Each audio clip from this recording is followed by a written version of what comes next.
आप लोग political meeting में भीड़ जुटाने के लिए आप जीविका दीदी को ले जा रहे हैं, शिक्षा की प्रतिनिधि कर रहे हैं, तो निश्चित तौर पर ये कहाँ का जो है कहीं से तो राजनीतिक सूचना है नहीं। जो है आप अपने कार्यकर्ता को लाते, आप अपना कार्यकर्ता को ढूंढते, उनको उनके संरक्षण में बसों को भर के ले जाते हैं। जीविका दीदी वहां कोई उद्घाटन के काम में भाग तो लेने नहीं जा रही है, वो तो जा रही है भीड़ के रूप में जो है, और भीड़ को सीधे ले जाने के लिए शिक्षक है वहां पर।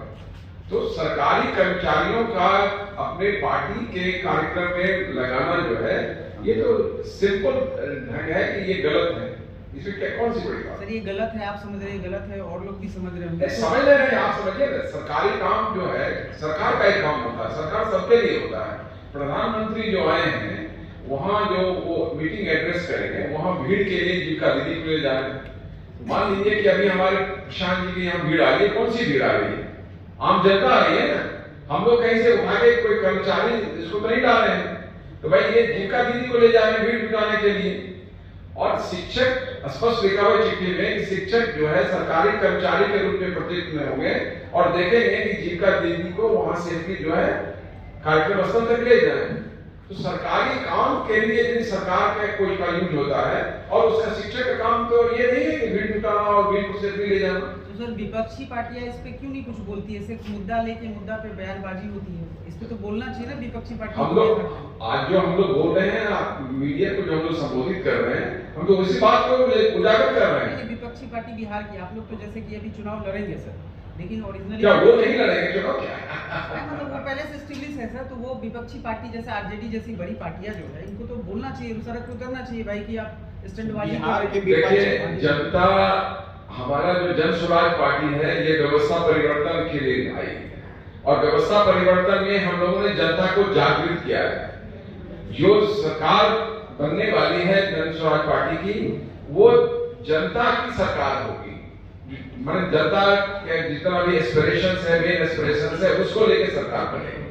तो भाई जब हम जाते हैं तो भीड़ इसलिए आती है कि जनता के मुद्दे को हम लोगों ने किया है।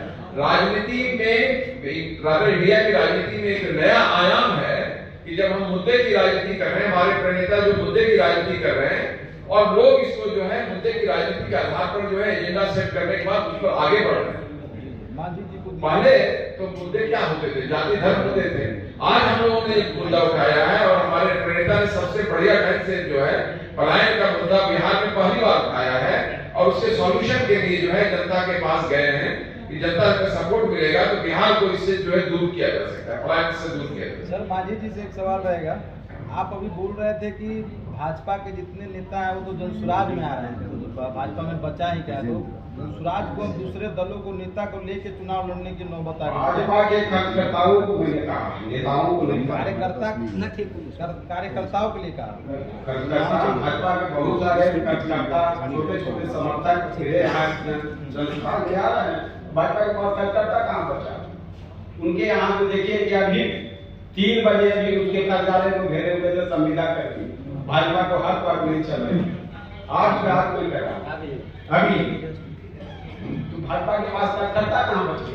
देखिए कोई भी पार्टी का आदमी जो जन स्वराज के इडियोलॉजी में विश्वास करता है, जो व्यवस्था परिवर्तन में कंधा लगाना चाहता है, तो जन स्वराज ही हो जाएगा ना। तो यदि कोई आदमी व्यवस्था परिवर्तन में कंधा लगाने के लिए आ रहा है तो उसका स्वागत करेंगे, चाहे वो भाजपा के लोग हो या जेडीयू के लोग हैं या कोई भी लोग हो। तो वो आ रहे हैं हमारे जन स्वराज में कंधा लगाने के लिए, जन स्वराज की आइडियोलॉजी को फॉलो करने के लिए।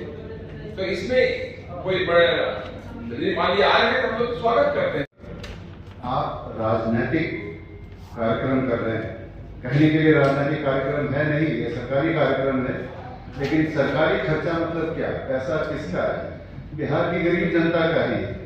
उस पैसे को आप अपने राजनीतिक लाभ के लिए इस्तेमाल कर रहे हैं। दूसरा कि हमारे चीफ मिनिस्टर जो इतने पढ़े लिखे विद्वान आदमी अपने आप को समझते हैं, कहते भी हैं, उनके राज्य में 20 साल के शासन के बाद हमारे शिक्षा की स्थिति, शिक्षा व्यवस्था इतनी खराब हो गई है और उनको दिखाई नहीं पड़ रहा है कि ये सब जो हो रहा है उससे और खराब होगा। जो भी थोड़ा बहुत 1-2%, 5% बचा हुआ है वो भी खत्म हो जाएगा। मुझको आश्चर्य होता है, बड़ा दुर्भाग्य है दुख भी होता है और बिहार की जनता को इससे निजात पाना जरूरी है, एकदम अत्यंत जरूरी है। इसके लिए जन स्वराज पार्टी बिहार की जनता से समर्थन मांगती है और विश्वास भी है कि समर्थन मिलेगा।